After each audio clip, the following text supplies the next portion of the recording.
এটার প্রাইস হলো অলমোস্ট 1,20,000 আর এটার প্রাইসে এই ফোনটি 3টা হয়ে যাবে, তারপরও কিছু টাকা বেঁচে যাবে। আজ থেকে 4-5 বছর আগে যদি এই কম্পারিজন করা যেত মিড রেঞ্জ ভার্সেস ফ্ল্যাগশিপ, তখন প্রাইস এবং পারফরমেন্সের দিক দিয়ে অনেক বেশি আপনারা ডিফারেন্স দেখতে পারতেন। কিন্তু বর্তমানে 2025 সালে এসে মিড রেঞ্জ এবং ফ্ল্যাগশিপের ভিতরে যে প্রাইস গ্যাপ রয়েছে, সে তুলনায় পারফরমেন্স, ডিসপ্লে বা ওভারঅল দিকগুলো এখানে বিবেচনা করতে গেলে খুব একটা বেশি আপনারা পার্থক্য দেখতে পাবেন না।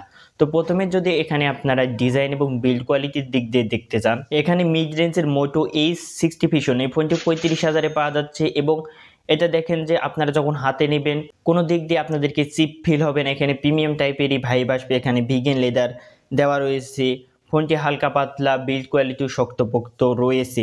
IP68, 69-এর মতন রেটিং আপনারা এই মিড রেঞ্জ বাজেটের ভেতরেও পাচ্ছেন এবং বর্তমানে তো IP68, 69 20,000 সেগমেন্টের ভেতরেও পাওয়া যাচ্ছে। তো সে তুলনায় যে মিড রেঞ্জ আর ফ্ল্যাগশিপের ভিতরে যে বড় একটি গ্যাপ রয়েছে প্রাইজের ভিতরে, সে তুলনায় কি ফ্ল্যাগশিপে কি সেরকম বা এই ফোনটির তুলনায় কি 3 গুণ বিল্ড কোয়ালিটি বেটার দেওয়া রয়েছে? এখানে ফ্ল্যাগশিপে আপনারা এটাতে দেখতে পাচ্ছেন গ্লাস ব্যাক টাইটেনিয়াম ফ্রেম দেওয়া রয়েছে, যেটা অবশ্যই এটার থেকে এটা ভালো, তবে 3 গুণ ভালো এটা তো বলা যেতে পারে না। যদি এখানে আপনারা দুটো ফোনের ডিসপ্লে সাইডেও যদি চলে আসেন, তাহলে এখানে মিড রেঞ্জ আর ফ্ল্যাগশিপের ভিতরে খুব একটা বেশি ডিফারেন্স দেখতে পাবেন না। দুটো ফোনই 120 Hz HDR10+ সাপোর্ট পাবেন। দুটো ফোনেরই ডিসপ্লে এখানে ভালো রয়েছে। এখানে সাইড বাই সাইড কম্পেয়ার করতে গেলে এখানে দেখতে বেশি ভালো এখানে স্যামসাংয়েরটি লাগবে, এটা স্বাভাবিক। তবে এখানে মোটোরোলারটি যে একদম খারাপ লাগবে এটাও না। এখানে ওলেড OLED ডিসপ্লে পেয়ে যাবেন এ বাজেটের ভিতরে। আর ফ্ল্যাগশিপ এখানে আপনারা কি পাচ্ছেন LTPO ডাইনামিক, এখানে 0 to 120 Hz এখানে সুইচ করতে পারে। কিন্তু এই সকল বিষয়গুলো কি প্রাইস অনুযায়ী এখানে ডিফারেন্সটা কি ঠিক রয়েছে? অবশ্যই না। এখানে ডিসপ্লে খুব একটা বেশি আপনারা ডিফারেন্স দেখতে পাবেন না। চিন বেজেলও এখানে যে মিড রেঞ্জের ভিতরে একদম যে অনেক বেশি বড় মোটা না, বর্তমানে অনেক ন্যানো শুরু হয়েছে। শুধুমাত্র হাফ ইঞ্চ বা 1 ইঞ্চের জন্য কি আপনারা এত বেশি পে করতে রাজি? পারফরমেন্সের দিক দিয়েও চলে এলে এখানে আপনারা স্যামসাংয়ে বেস্ট চিপসেট পাচ্ছেন, তবে মিড রেঞ্জের ভিতরেও খারাপ চিপসেট পাবেন না। মিডিয়াটেক ডাইমেনসিটি 7300 ইত্যাদি ধরনের চিপসেট পেয়ে যাবেন। এবং ফ্ল্যাগশিপ আর মিড রেঞ্জের ভিতরে যদি আপনারা কম্পেয়ার করতে চান ডেলি লাইফের যে সকল কাজবাজ, এখানে দুটো ফোনই আরামসে হ্যান্ডেল করে নিতে পারবে।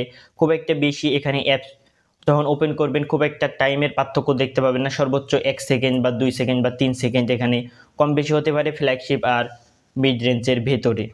এমন না যে এখানে ফ্ল্যাগশিপে অ্যাপ অনেক দ্রুত ওপেন হয়ে যাচ্ছে, সে তুলনায় মিড রেঞ্জ অনেক বেশি লেট করছে 1 মিনিট, এরকম তো ডিফারেন্স আপনারা দেখতে পাবেন না যেমনটা ডিফারেন্স প্রাইজের ভিতরে দেখতে পাচ্ছেন। গেমিংয়ের দিক দিয়ে এখানে অবশ্যই স্যামসাংয়ে বা ফ্ল্যাগশিপে আপনারা অনেক ভালো গেম খেলতে পারবেন, তবে এমন না যে আপনারা মিড রেঞ্জে গেমই খেলতে পারবেন না। এই সকল ফোনেও দুর্দান্ত হাই কোয়ালিটি লেভেলের গেম খেলা যাবে। এখানে আপনারা লং টাইমে যদি চিন্তা ভাবনা করেন, এখানে স্যামসাংয়ে 7 বছরের অ্যান্ড্রয়েড আপডেট পাবেন, তবে এমন না যে মিড রেঞ্জের ফোনগুলো আপনারা 1 বছর পরই বাদ হয়ে যাবে। এই সকল ফোনগুলো 3 বছরের কমপক্ষে আপনারা অ্যান্ড্রয়েড আপডেট পাবেন বা 2 বছরের পাবেন, এবং 4 থেকে 5 বছর তো এই সকল ফোনগুলো আরামসে আপনারা ইউজ করতে পারবেন। এবং এক টাইমে গিয়ে যখন এটি আপনারা সেল করে দিবেন তখন তার থেকে কিছুটা প্রাইস পাবেন, তারপরও আপনারা আরও একটি ফোন কিনতে পারবেন। তবে যখন ফ্ল্যাগশিপ আপনারা সর্বোচ্চ কত বছর ইউজ করবেন? সর্বোচ্চ 5 বছর। আর যারা ফ্ল্যাগশিপ ফোন কিনে এত বেশি তারা ইউজ করে না। তারপরে গিয়ে যখন সেল করতে যাবেন প্রায় 50,000-এর মতন প্রাইস এমনিতেই কমে আসবে। সে প্রাইজের তুলনায় আপনারা একটি নতুন ফোন মিড রেঞ্জের ভিতরে পারচেস করে নিতে পারবেন। ব্যাটারির দিক দিয়েও যদি দেখতে যান, এখানে মিড রেঞ্জ আর ফ্ল্যাগশিপের ভিতরে বর্তমানে খুব একটা বেশি পার্থক্য নেই ব্যাটারির দিক দিয়ে। ইভেন বর্তমানে মিড রেঞ্জের ভিতরে বেটার ব্যাটারি পাওয়া যাচ্ছে। 5500 mAh ব্যাটারি পাচ্ছেন এটাতে, 68 ওয়াটের চার্জিং সাপোর্ট। আর ফ্ল্যাগশিপে আপনারা স্যামসাংয়ে 5000 mAh পাবেন, সর্বোচ্চ 45 ওয়াটের চার্জিং সাপোর্ট এখানে রয়েছে। তো ব্যাটারি ব্যাকআপের দিক দিয়েও এখানে খুব একটা বেশি ডিফারেন্স নেই।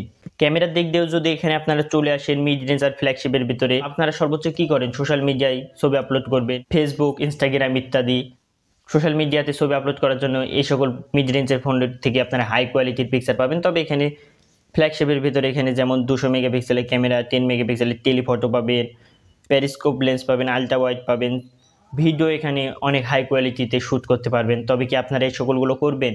আরেকটি বড় ডিফারেন্স, এআই যখন শুরুতে এসেছিল তখন ফ্ল্যাগশিপ আর মিড রেঞ্জের ভিতরে অনেকটাই পার্থক্য তৈরি করেছিল।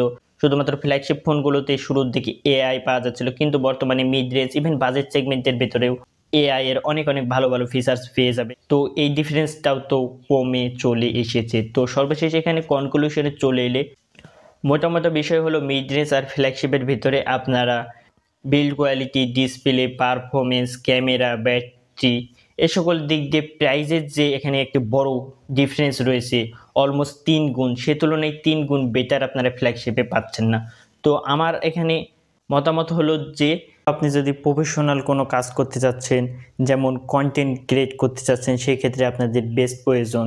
সেক্ষেত্রে আপনারা ফ্ল্যাগশিপের দিকে ঝুঁকতে পারেন। সেখানে আপনারা ক্যামেরা কোয়ালিটি ভালো পাবেন, পারফরমেন্স ভালো পাবেন। কিন্তু আপনি যদি একটি নর্মাল ইউজার হয়ে থাকেন, শুধুমাত্র ডেইলি লাইফে কাজবাজ করতে যাচ্ছেন, সোশ্যাল মিডিয়ায় আপলোড করার জন্য ছবি ক্লিক করতে যাচ্ছেন এবং শখের বসে গেম টেম খেলতে যাচ্ছেন, সেক্ষেত্রে আমার মনে হয় মিড রেঞ্জই বেস্ট চয়েস হতে পারে ভ্যালু ফর মানির দিক দিয়ে যদি আপনারা দেখতে চান। এটা ছিল আমার মতামত। আপনার কি মতামত অবশ্যই কমেন্ট করে জানাবেন। আজও ভিডিওটি ভালো লাগে লাইক করতে ভুলবেন না, সাবস্ক্রাইব করে রাখতে পারেন। এরকম আরও ভিডিও দেখতে আপনাদের কমেন্টের উপর আমরা ভিডিও দিয়ে থাকি, তো অবশ্যই কমেন্ট দেখতে চাই।